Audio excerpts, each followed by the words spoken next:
ఏజ్లో చనిపోయారు అమ్మ నాన్న? నాకు 8-9 ఇయర్స్ ఉండొచ్చు. అంటే అలాంటి దౌర్భాగ్య స్థితిలో నుంచి బయటకు వచ్చాను. డాడీ చనిపోవడం డైజెషన్ చేసుకోలేని టైం నాకు. ఎంతసేపు మమ్మీ కూడా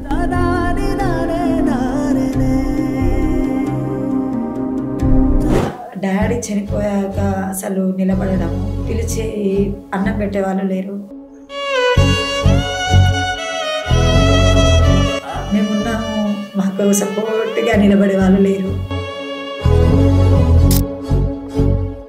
హాస్టల్లో ఉండేదాన్ని. అందరికీ పేరెంట్స్ వచ్చేవాళ్ళు, ఈవెన్ మా రిలేటివ్స్ కూడా వచ్చేవాళ్ళు. ఎలా ఉన్నారో పలకరించలేదు. నా వల్ల కాదు. ఇంకా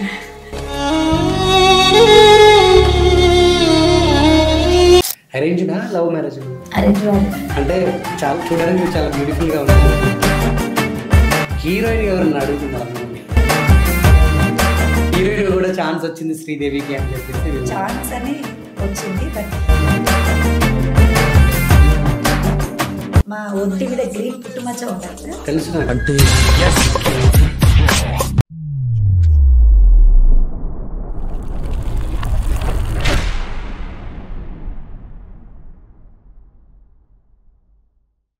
సోషల్ మీడియా పుణ్యమని ఈ మధ్యకాలంలో ఓవర్ నైట్ స్టార్లు అయిపోతూ ఉన్నారు.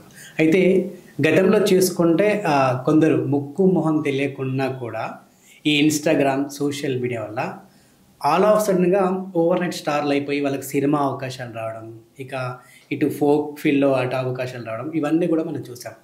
బట్ ఒక ఎలక్షన్స్లో ఒక లేడీ వేసిన డ్యాన్స్ నిజంగా ఓవర్ నైట్లో అసలు ఆమె ఇంత స్టార్ అవుతుందని ఆమె కూడా ఊహించలేదు మమ్మీ. సో మనమైతే ఊహించలేదు. సో ఏ ఛానల్లో చూసుకున్నా, ఏ సోషల్ మీడియా ఓపెన్ చేసినా కూడా ఆమె రీల్సే కనిపిస్తూ ఉన్నాయి. అది కూడా మిలియన్స్ ఆఫ్ వ్యూవర్షిప్. దట్టు ఏంది, మా ఛానల్లో కూడా ఒక 2 వీడియోలు వేస్తే ఇప్పటికీ అసలు మిలియన్స్ ఆఫ్ వ్యూవర్షిప్. ఆమె కేవలం ఆమె డ్యాన్స్ క్లిప్సే వేసాం. సో ఇదంతా కాదని చెప్పేసి అందరు ఇంకా ఆమెని ఇంటర్వ్యూలు చేయడం మొదలుపెట్టారు. సో ప్రస్తుతానికి నిజంగా మరి ఆ ఒక డ్యాన్స్ కానివ్వండి, ఆ ఎలక్షన్స్ కానివ్వండి, ప్రస్తుతం ఆమె ఫేస్ చేస్తున్నటువంటి ఈ యొక్క మెమొరీ కానివ్వండి, ఆ ఓవర్ నైట్ స్టార్ ఏదైతే ఉందో అదంతా తను ఇప్పుడు ఎలా అనుభవిస్తుంది ఏంటి అనేది ఒక్కసారి మనం పలకరించే ప్రయత్నం అయితే చేద్దాం. ప్రస్తుతం మన స్టూడియోలో ఉన్నారు. సో నమస్తే శ్రీదేవి గారు. నమస్తే అన్నయ్య. ఎలా ఉన్నారు? Yeah super. సో ముందుగా మీకు కంగ్రాచులేషన్స్. థ్యాంక్ యూ అన్న. ఒక పాట నిజంగా మీ జీవితాన్ని మార్చేసినట్టుంది మేబీ. ఖచ్చితంగా చెప్పు. ఒక పాట అక్కడ ఒక ఎమ్మెల్యేని గెలిపిస్తే ఒక పాట ఆ గెలుపుతో పాటు మిమ్మల్ని కూడా వైరల్ చేసింది. ప్రస్తుతం ఈ స్టార్డమ్ కానివ్వండి, ఈ ఓవర్ నైట్ స్టార్, మీరు ఇస్తున్నటువంటి ఇంటర్వ్యూలు, మీకు వచ్చే అప్లాజ్, మీకు వచ్చే కాంప్లిమెంట్స్, సో ఎలా ఫేస్ చేస్తున్నారు? ఎలా ఉంది ప్రజెంట్? చాలా హ్యాపీగా ఉంది అన్నయ్య. ఎక్స్పెక్ట్ చేయలేదు ఇంత వైరల్ అవుతాను, ఇంత బిజీ అవుతాను, ఇన్ని ఇంటర్వ్యూస్ కండక్ట్ చేస్తాను అని అసలు ఎప్పుడు ఎక్స్పెక్ట్ చేయలేదు. మీరు ఏదైతే స్టేజ్ మీద మీరు పర్ఫామ్ చేశారు చాలా సింపుల్గా, అసలు పెద్ద దానికి కష్టం కూడా పడలేదు. మీరు వేసే స్టెప్స్ కూడా పక్కన ఉన్న వాళ్ళకంటే మీరే అట్రాక్ట్ చేసుకున్నారు ఆడియన్స్. మీ ఎక్స్ప్రెషన్స్ కానీ, మీరు ఇచ్చే చిన్న చిన్న స్మాల్ మూమెంట్స్ కానీ చాలా క్యూట్గా, చాలా స్వీట్గా అందరిని అలా ఆకర్షితులు చేసింది. అంటే నాకు నేనే నమ్మలేకపోతున్నా. అంటే చాలా కష్టపడ్డ స్టేజీలు ఉన్నాయి, చాలా హార్డ్ వర్క్ చేసిన స్టేజీలు ఉన్నాయి. అవన్నీ కాకుండా కింద ఎవరైతే కార్యకర్తలు ఉన్నారో, మన నవీన్ అన్న కోసం వచ్చిన కార్యకర్తలు, వాళ్ళ ఎంజాయ్మెంట్ని చూసి, వాళ్ళ హ్యాపీనెస్ని చూసి వాళ్ళని డిగ్రేడ్ చేయొద్దు, వాళ్ళతో పాటు మనం కూడా చేసి వాళ్ళకి ఇంకా ఎనర్జిక్గా చేస్తారు అనే ఉద్దేశంతో చేసిన చిన్న క్లిప్ ఇంత వైరల్ అవుతుంది, ఇంత నా పేరు తెచ్చిపెడుతుందని నేను గెస్ చేయలేదు. సో ఈ మీరు ఏదైతే మూమెంట్స్ చేశారో అది ప్రాక్టీస్ చేసారా లేకుంటే ఆన్ ది స్పాట్ అక్కడేనా? అంటే ఆన్ ది స్పాట్లో చేశాను. కింద 60 years 70 years వాళ్ళు మేల్స్ ఆర్ ఫీమేల్స్ ఉన్నారు, కింద పెద్దవాళ్ళు అందరు ఉన్నారు. సో వాళ్ళని ఉద్దేశించి చేసినవి మామూలుగా, అది ఆ స్టెప్స్ కావు అక్కడ, వాళ్ళని ఉద్దేశించి చేసిన. సో అప్పటికప్పుడు మీరు చేసినవే ఆ ఫ్లోలో వచ్చేసినాయి. ఓకే. సో ఈ వీడియో వైరల్ అయిన తర్వాత మీకు ఎవరి దగ్గర నుంచి ఫోన్ వచ్చింది? అసలు ఈ వీడియో వైరల్ అవుతుంది, ఎవరి దగ్గర నుంచి మీకు కాంప్లిమెంట్స్ వచ్చాయి అసలు? అంటే ఈ వీడియో వచ్చేసి లాస్ట్ 5 minutesలో జరిగిన మిరాకిల్ అని చెప్పొచ్చు. ఒక జతీన్ అనేసి మన జూబ్లీ టైమ్ టీవీ ఛానల్ ఉంది అబ్బాయికి. సో ఆ అబ్బాయి అక్కడ వర్క్ చేస్తారంట. సో చిన్న క్లిప్ తీసుకొని నాకు చూపించారు, 5:15 ఆ టైంలో చూపించారు. తనే ఫస్ట్ కాల్ చేశారు అండ్ తన టీవీలోనే ఫస్ట్ ఇంటర్వ్యూ చేయడం కూడా జరిగింది. చాలా హ్యాపీగా ఫీల్ అయ్యాను, చాలా అంటే చాలా హ్యాపీగా ఫీల్ అయ్యాను. ఈ ఏదైతే ఓవర్ నెట్ స్టార్డమ్ వచ్చిందో ఇదంతా మీ ఫ్యామిలీ ఎలా ఎంజాయ్ చేస్తారు? అంటే ఏ విధంగా మీకు కాంప్లిమెంట్స్? వాళ్ళ మాటలకి ఇంకా అవధులు, వాళ్ళ మాటలు ఫస్ట్ వాళ్ళు ఏం మాట్లాడాలో కూడా వాళ్ళకి అర్థం కావట్లేదు. ముఖ్యంగా మీ హస్బెండ్ తను కూడా సూపర్ హ్యాపీ. ఫ్యామిలీ వాళ్ళు ఎంత ఇబ్బంది అంటే చాలా ఇబ్బంది పడ్డాం, చాలా ఇబ్బంది పడ్డాం. ఈ సక్సెస్ వచ్చింది అంటే వాళ్ళ ఆనందానికి ఇంకా వేరే మాటలు లేవు. నా ఫ్యామిలీ నుంచి కూడా నా చెల్లె ఈ స్థాయికి వచ్చింది, నా ఆడపడుచు ఈ స్థానానికి వచ్చింది, నా మనవరాలు ఇక్కడ ఉంది, నా కోడలు ఇక్కడ ఉంది అని వాళ్ళు అనుకుంటుంటే నేను చాలా హ్యాపీగా ఫీల్ అవుతాను. కిడ్స్ ఉన్నారా మీకు? యా, 2. పాపనా? పాప బాబు. ఈ రీల్స్, షార్ట్స్, ఆ వీడియోస్ చూసినప్పుడు వాళ్ళు ఏమన్నారు అంటే ఇంతకుముందు టిక్ టాక్ ఉండేది. సో నేను వాళ్ళకి రిక్వెస్ట్ చేసుకునేదాన్ని, నేను కూడా చేస్తానంటే వద్దు మమ్మీ అని పిచ్చి పిచ్చిగా చేయకు అని. రోజుల తర్వాత చాలా రీసెంట్లీ నేను ఇన్స్టా ఓపెన్ చేశాను అండ్ యూట్యూబ్ కూడా రీసెంట్లీ నేను ఓపెన్ చేశాను. అంటే ఎందుకు లేదు, నువ్వు బయట చేస్తున్నా సరిపోదా ఇంక మళ్ళీ ఇంట్లో వచ్చినాక అని. కానీ ఈ ఫేమ్ వచ్చినాక నేను ఇన్నేళ్ళు పడ్డ కష్టం, నేను ఇన్నేళ్ళు పడ్డ బాధలు అవన్నీ మర్చిపోయేలా చేశాయి నా పిల్లల మాటల వల్ల. ఓకే. సో దీని తర్వాత చూశాను నవీన్ యాదవ్ అని కలవడం, శ్రీశైలం యాదవ్ గారిని కలవడం జరిగింది. సో వాళ్ళ నుంచి ఎటువంటి అప్లాజ్ వచ్చింది? బాబు గారితో కలిసి మాట్లాడాను, పక్కనే కూర్చోబెట్టుకొని మాట్లాడారు. నాకు చాలా హ్యాపీగా సన్మానం కూడా చేశారు. అండ్ ఏం బాధపడద్దు, ఏడవద్దు, ఫస్ట్ ఆఫ్ ఆల్ స్ట్రాంగ్గా ఉండాలి, మేము ఉన్నాము, ఖచ్చితంగా మేము చూసుకుంటాము అని చెప్పారు. నవీన్ అన్న పలకరించిన? నవీన్ అన్న కొంచెం బిజీ షెడ్యూల్లో ఉన్నారు. సో ప్రమాణ స్వీకారం అయిపోతే ఖచ్చితంగా మళ్ళీ నేను బాబు అన్నయ్య కలుస్తాం. సో శ్రీశైలం యాదవ్ గారు అయితే పలకరించారు, ఫోన్ చేసి మాట్లాడారు. అది నాకు ఇంకా.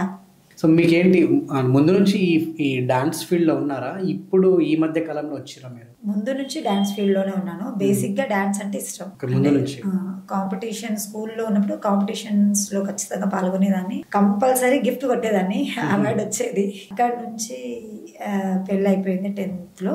తొందరగా చేసుకున్నారు? చేసేసారు. అంటే పేరెంట్స్ లేరు, మదర్ ఆర్ ఫాదర్ ఇద్దరు లేరు. అమ్మమ్మ తాతయ్య వాళ్ళు ఉండేది, అప్పటికే వాళ్ళు ఏజ్డ్.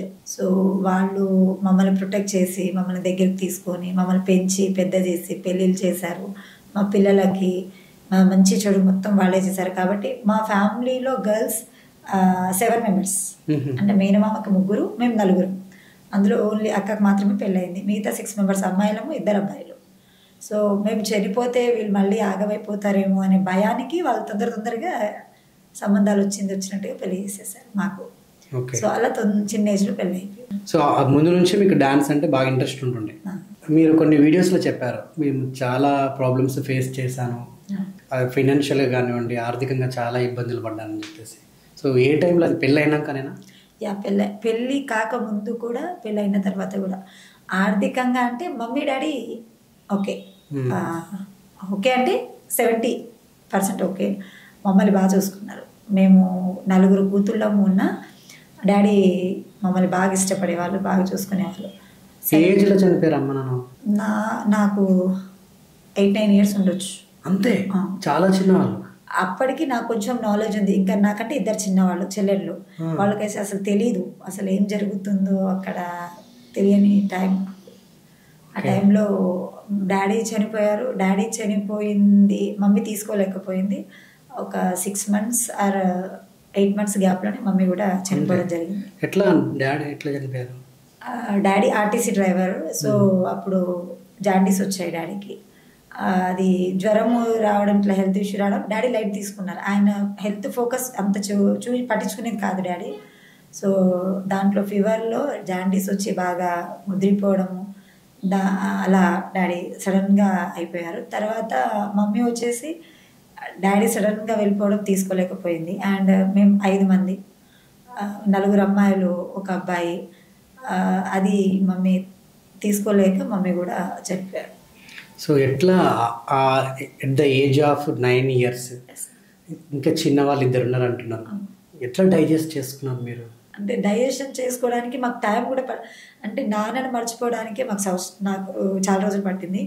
నాన్న ఎలా ఉండేవాడంటే డ్యూటీ నుంచి వస్తే ఇన్ని కాయిన్స్ తీసుకొచ్చేవారు, మా పిల్లోస్ దగ్గర పెట్టేవారు. పొద్దున లేవగానే నా కూతుళ్ళు షాప్కి వెళ్తారు, అప్పుడు మా డ్రెస్సింగ్ మమ్మల్ని ఒక రేంజ్లో చూశారు డాడీ.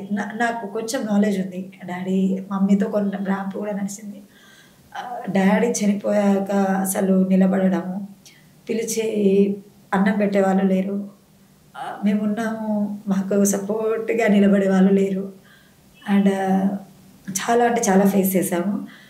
దిక్కులేని సమ్ టైంలో తాతయ్య ఎడ్ల బండి కట్టించి దాంట్లో మమ్మల్ని ఒక బియ్యం బస్తాను ఎలా తీసుకెళ్తారో అలా, అంటే ఏడ్చిస్తా మాకు కనీసం చనిపోతే నీళ్ళు ఇవ్వడానికి కూడా ఎవరు ముందుకు రాలేదు.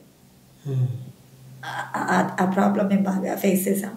సో ఎడ్ల బండి కట్టించి దాంట్లో మా నలుగురిని, అండ్ ఆ టైంలో ఒక బాబు పుట్టారు, అక్కకి ఆ బాబుని మేము నలుగురము ఆ ఎడ్ల బండిలో తీసుకెళ్ళి వాళ్ళ ఇంట్లో పెట్టుకొని మమ్మల్ని చూడడము. స్టిల్ ఈ రోజు వరకు, ఆయన రీసెంట్లీ చనిపోయారు, ఇప్పటి వరకు కూడా మమ్మల్ని బాగా అంటే బాగా ప్రొటెక్ట్ చేశారు. నాకు దేవుడు ఒక కూతురు ఇచ్చాడు, ఆ కూతురు చనిపోయింది. నేను పోషించగలనేమో అనేసి నాకు ఇంకా నలుగురు కూతుర్ని దేవుడు నాకు ఇచ్చాడు అని గర్వంగా చెప్పుకొని తను మార్కెట్లలో, తర్వాత సంతలలో ఎడ్లను అమ్మి, ఆవులని అమ్మి, మేకలను అమ్మి వచ్చే డబ్బులతోని ఇంట్లో సామాన్లు తెచ్చి మాకు బట్టలు, పండుగలు ఇవన్నీ బాగా చూసుకున్నాను. ఆయన లేరు అనే బాధ చాలా ఉంది మాకు. ఈ టైంలో ఆయన ఉండాల్సింది నా పక్కన. సో ఎప్పుడైనా అనిపిస్తుందా, అంటే మీకు పెళ్ళి కాకముందు అమ్మ నాన్న అంత చిన్న ఏజ్లో చనిపోయినప్పుడు అంటే బాధపడ్డ రోజులు గుర్తు చేసుకుని, అరే అమ్మ లేదే, నాన్న లేడే, ఏంటి ఇలా అయిపోయింది? చాలా సార్లు అన్న, అంటే హాస్టల్లో ఉండేదాన్ని, అందరికీ పేరెంట్స్ వచ్చేవాళ్ళు, ఈవెన్ మా రిలేటివ్స్ కూడా వచ్చేవాళ్ళు. ఎలా ఉన్నారో పలకరించలేదు. అండ్ అసలు అది నా వల్ల కాదు ఇంకా. ఎందుకంటే ఒక్కసారిగా రిచ్గా ఉన్నాం, మేము పాత్రలోకి పడిపోయాము. ఇద్దరు చెల్లెళ్ళు, తర్వాత అన్నయ్యకైతే ఇంకా అపురూపం, గాజు గ్లాసులో చూసుకునేలాగా చూసుకున్నారు అమ్మ వాళ్ళు. సడన్గా డాడీ చనిపోవడము డైజెషన్ చేసుకోలేని టైం మాకు. ఎట్ ద సేమ్ మమ్మీ కూడా అసలు ఘోరంగా వదిలేసి వెళ్ళిపోయింది. ఆ టైంలో అమ్మమ్మ తాతయ్య వాళ్ళు చాలా, అంటే దేవుడు మాకు ఇచ్చిన రెండో వరం ఏంటంటే అమ్మమ్మ తాత ఎంతమందిని చూసుకొని మాకు పెళ్ళిళ్ళు, ఏదైనా ఫంక్షన్ చేసినా, ఏదైనా పండుగ చేసినా, స్టిల్ ఇప్పటికీ ఏ ఫంక్షన్ చేసినా వాళ్ళ చేతి నుంచి రూపాయి ఖచ్చితంగా తీసుకుంటారు. ఇప్పుడు ఉన్నాము అంటే ఇదంతా నమ్మనన్నా. ఆ రోజులు ఎలా ఉన్నాయి అనేది అన్నయ్య, వదిన, అక్క, బావ కొంచెం తక్కువ గుర్తు చేసుకుంటా, కానీ నేను బాగా గుర్తు చేసుకుంటాను. ఆ టైంలో అక్క కూడా ధైర్యం చేసేది కాదు రావడానికి. చెల్లెలను చూడడానికి వాళ్ళ అత్తయ్య వాళ్ళు అట్లా పర్మిషన్ ఇచ్చేవాళ్ళు కాదు. సో మమ్మల్ని చూడడానికి రావాలంటే దొంగతనంగా వచ్చేది. అంటే అలాంటి దౌర్భాగ్య స్థితిలో నుంచి బయటకు వచ్చాం. ఇంకా నాకంటే చిన్న ఇద్దరు అయితే ఇంకా వాళ్ళ పరిస్థితి చెప్పదు, ఇక ఘోరాది ఘోరం. అప్పుడు ఇవన్నీ అప్పుడు ఫేస్ చేసాము. ఇప్పుడు తాతయ్య ఉంటే బాగుండు. ఆయన సపోర్ట్ ఎలా ఉండేది అంటే ఒక సింహంలా ఉండేది మాకు. ఆయన ఏజ్ 96, 97 ఏజ్, కానీ గంభీరంగా ఉండేవాళ్ళు, చాలా బాగా చూసుకున్నారు మమ్మల్ని. సో ఎక్కడ, ఏ ఊరు పుట్టి పెరిగిందంతా? పుట్టింది హైదరాబాద్లోనే. అంటే మీ నేటివ్ ఇక్కడేనా? మలక్పేటలో. అండ్ అందుగుల నానమ్మ వాళ్ళది, కానీ డాడీ ఎప్పుడు ఊరికి తీసుకెళ్ళేవాళ్ళు కాదు. అండ్ మీరు ఒకటి నోటీస్ చేస్తే మేము బంజారాస్ నాయక్స్ తెలుసు నాకు. అండ్ ఇక్కడ మేము నలుగురము, మా ఒంటి మీద గ్రీన్ పుట్టుమచ్చ ఉండదు. నా కూతుళ్ళు బంగారం అనేది అలాగే పెంచేవారు. ఇప్పటికీ కూడా ఈవెన్ అమ్మమ్మ తాతయ్య వాళ్ళు కూడా మేము టాటోలు వేయించుకుంటాము, ఏదైనా మమ్మీ పేరు డాడీ పేరు రాయించుకుంటాం అంటే నో వద్దు, మీ డాడీ ఆ రోజే పెట్టి వేయించలేదు, ఇప్పుడు అసలే వద్దని అసలు యాక్సెప్ట్ చేయరు. అరేంజ్నా లవ్ మ్యారేజ్? Arrange marriage. అవునా? అంటే చాలా చూడడానికి చాలా బ్యూటిఫుల్గా ఉన్నారు. సో ఆ టైంలో అలా జరిగిపోయింది. ఓకే. సో అంటే దగ్గర వాళ్ళైనా చేసుకుంది? దగ్గర కాదు, దూరం వాళ్ళే. అంటే మా మామయ్య వాళ్ళ తరపు నుంచి, మా బాబాయ్ వాళ్ళ తరపు నుంచి తెలిసిన వాళ్ళు. అంటే అసలు రిలేషన్ ఏం లేదు వాళ్ళకి మాకు, మా వారికి మాకు. నా పెళ్లి తర్వాత రిలేషన్. సో మీ అందాన్ని ఎలా పొగుడతాడు మీ ఆయన? ఎటువంటి కాంప్లిమెంట్స్ ఇస్తుంటాడు? డెఫినెట్గా ఇస్తుంటారు కదా. ఎస్, ఇస్తుంటారు. కానీ నేను కొంచెం కోపిస్తే అందరిని బెదిరిస్తూ ఉంటాను, భయపెడుతూ ఉంటాను. అంటే ఇంతకుముందు ఇలా ఉండేదాన్ని కాదు, అసలు ఈ వాయిస్ బయటికి వచ్చేదే కాదు. క్రిస్టియన్స్ హాస్టల్లో చదువుకున్నాను.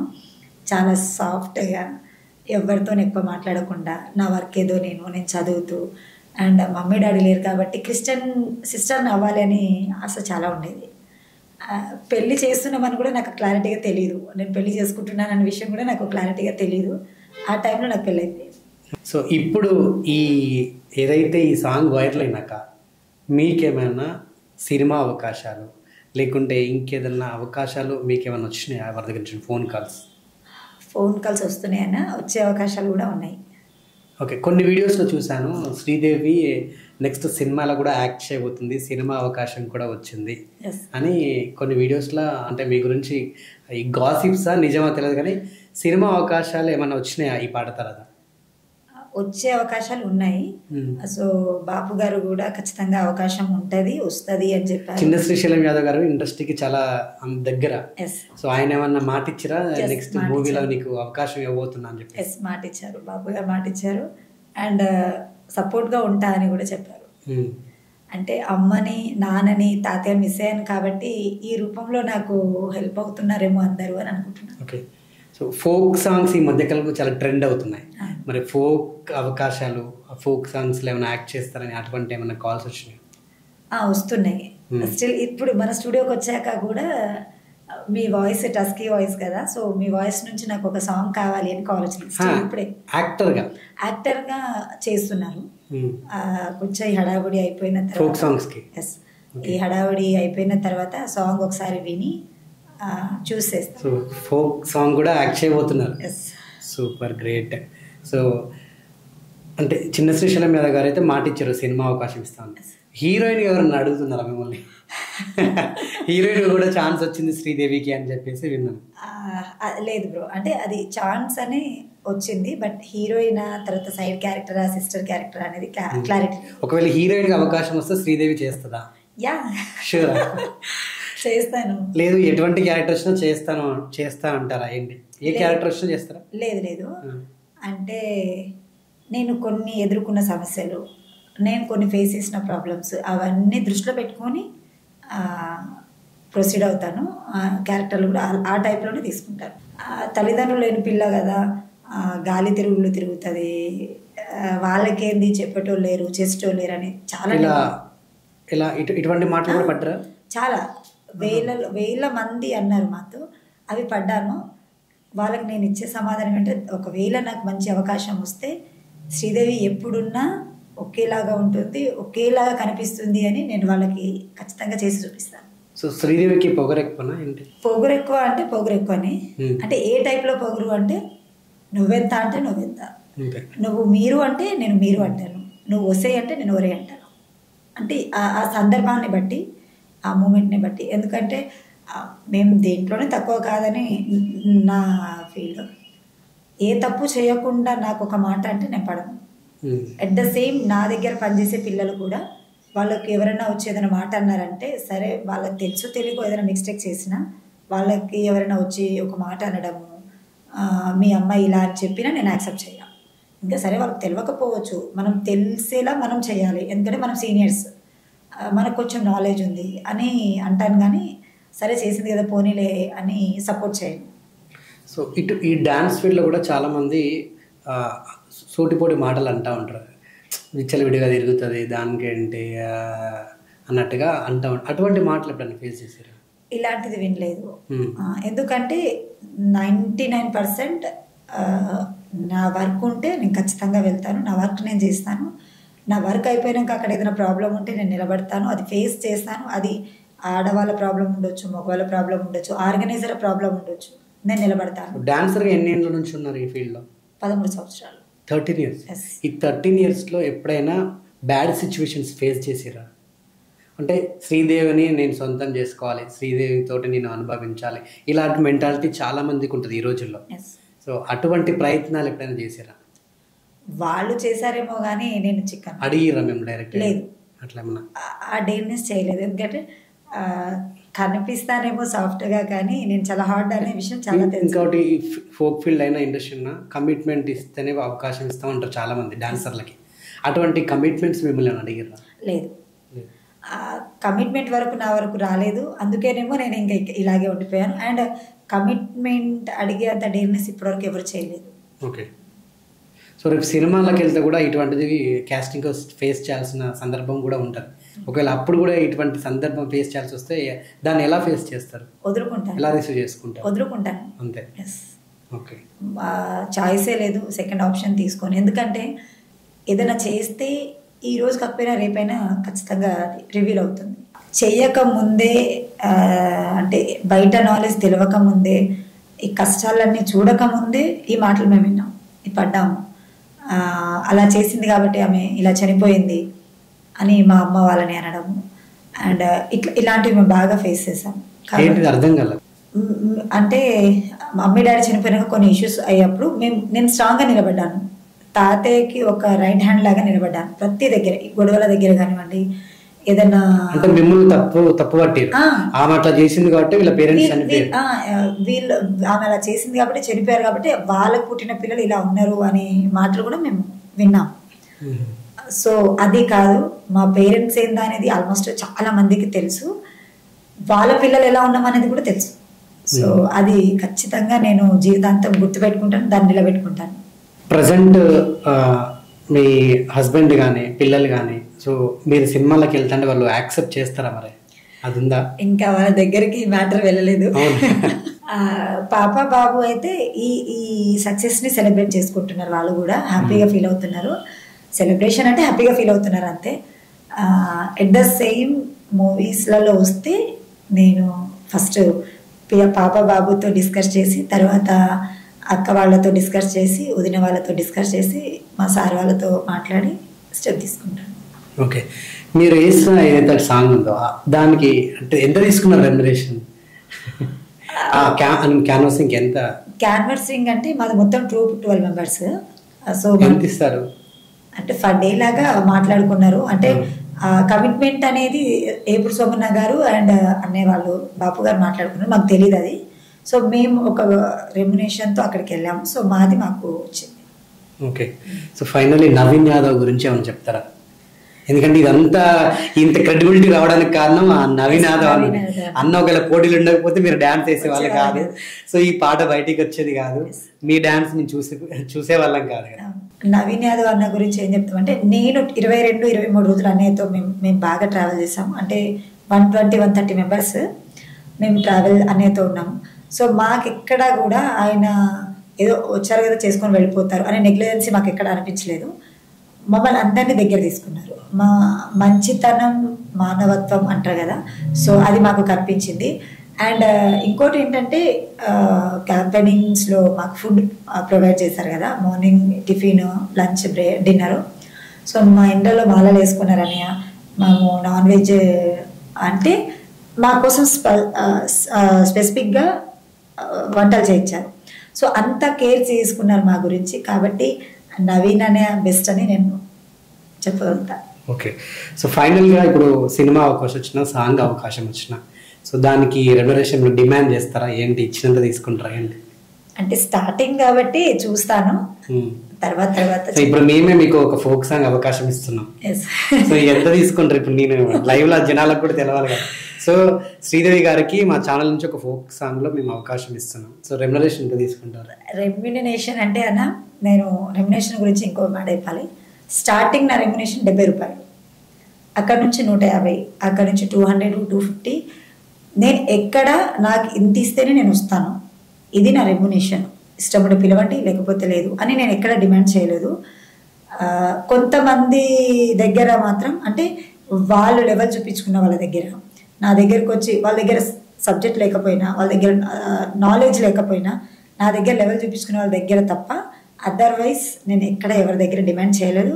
స్టిల్ ఇప్పుడు కూడా చేయను. ఎందుకంటే ఒక మనిషి ఇప్పుడు మీరు ఒక కళాకారులే, ఆ హార్డ్ వర్క్ ఎంత ఇస్తే కరెక్ట్ అనేది ఖచ్చితంగా నాలెడ్జ్ ఉంటుంది కాబట్టి రెమ్యునేషన్కి అయితే ఏం డిమాండ్ చేయను. సో రెగ్యులర్గా మీరు ఈవెంట్స్ కూడా చేస్తూ ఉంటారు కదా, సో అది మీ సొంత ఆర్గనైజేషన్ లేకుంటే వేరే ఈవెంట్స్ కూడా మీరు వెళ్తూ ఉంటారా ఏంటి? ఇలా వేరే ఈవెంట్స్ కూడా వెళ్తాను. అట్ ద సేమ్ నా ఓన్ ఈవెంట్ కూడా ఉంది, శ్రీదేవి సిరి అని నా ఈవెంట్ పేరు. సో అన్ని ఈవెంట్లు కండక్ట్ చేస్తాను, మ్యారేజ్ ఈవెంట్స్ కానివ్వండి, తర్వాత బర్త్డే, రిసెప్షన్, ఎంగేజ్మెంట్, యాంకరింగ్ చేస్తాను. All kind of events. Yes, all political కానీ ఫెస్టివల్స్ కానీ ఈచ్ అండ్ ఎవ్రీ వన్ ఏ ఈవెంట్ అయినా చాలా దగ్గరుండి చూసుకుంటాను. ఎంత బడ్జెట్ ఏంటి అట్లా ఫ్రెండ్లీ బడ్జెట్ అయినా ఎట్లుంటుంది? అంటే ఇప్పుడు ఆర్కెస్ట్రా ఉందనుకోండి అన్న, ఒక సెలబ్రిటీ కావాలి, మాకు ఫలానా క్యాండిడేట్ కావాలంటే వాళ్ళ రెమ్యునేషన్ బట్టి ఉంటుంది. మాక్సిమం అంటే రీజనబుల్ గానే ఉంటుంది. And thank you so much and wish you good luck and all the best. మీకు మరిన్ని అవకాశాలు రావాలని నేను కూడా మనస్ఫూర్తి కోరుకుంటున్నాను. సినిమా అవకాశాలతో పాటు ఎట్లా మీరు డాన్సర్ కాబట్టి అటు ఫోక్ ఫీల్డ్లో కూడా మీకు ఫోక్ సాంగ్స్ కూడా మరిన్ని రావాలి. సో మరి ఆ సినిమా అండ్ మళ్ళీ సాంగ్స్ తర్వాత మళ్ళీ కలుద్దాం, మళ్ళీ మీతో ఇంటర్వ్యూ కూడా చేద్దాం డెఫినెట్గా. సో మరో ఇంటర్వ్యూలో మళ్ళీ కలుద్దాం ఖచ్చితంగా. Thank you so much.